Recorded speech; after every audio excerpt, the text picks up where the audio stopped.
there. How's everybody doing? This is Sergio with the Real Estate Hedgehog podcast. My partner, Sam Yin, he's usually here with me, but right now he's on vacation. So don't fret, he will be back. And he did the last week of his vacation. He told me he'll be in some beautiful Ventura County beach.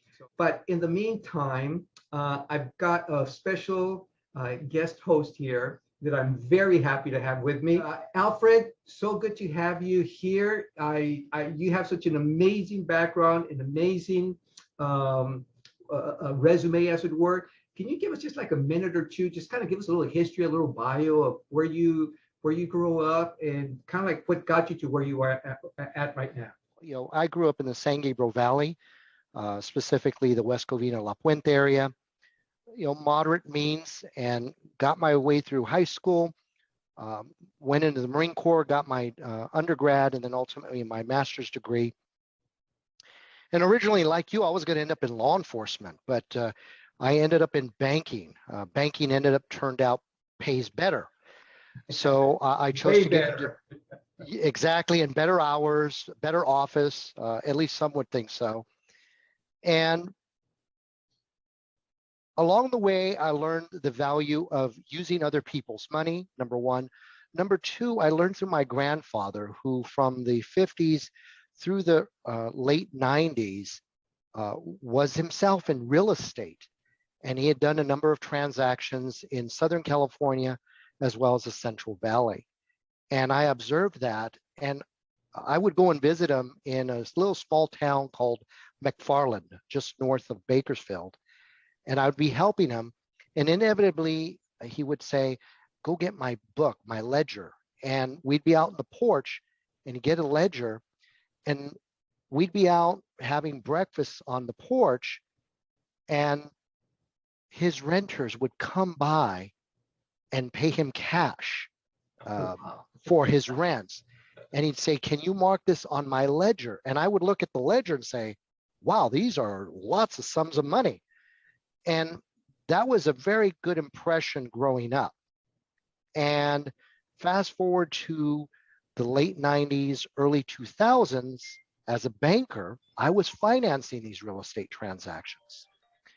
And that meant me understanding the metrics, understanding cash flow, understanding the value, again, of using other people's money. So I started to look at doing my own deals. And I've chosen to focus primarily on single family or smaller units, under 3 to 4 units. And I've chosen to stay again in Southern California and the Central Valley. Obviously, you have the investor's mindset.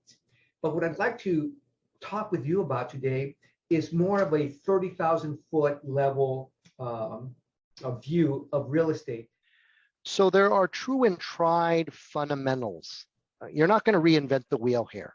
The reality is that these models and these templates have existed for years.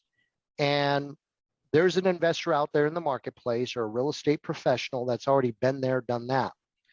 And so part of that focus directly ties into discipline. And when I talk about discipline, it's the true and tried, follow each and every step of the process. Don't deviate. You deviate, you're going to end up causing yourself problems with your very own model. Mm-hmm. So being disciplined to go through those check marks, understanding your cash flow, understanding your reserve, understanding the level of risk tolerance you have, understanding the markets that you're attracted to. You know, I know you've done some out-of-state deals. I've looked at out-of-state deals, but you know, from a management perspective, I would quite frankly prefer to have it within a reasonable driving distance. I don't want to necessarily fly somewhere. And so discipline is about keeping true to your model, keeping true to being able to check every box in that template. And that could be a reserve cash flow template. It could be an underwriting template. It could be a market demographics template, you know, the types of areas that you gravitate towards.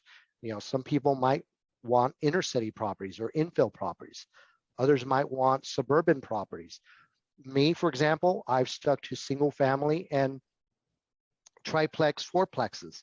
I know Sam, has gone into multifamily. And so that's part of the focus and the discipline, understanding the model and then following it true to the T, true to that line item.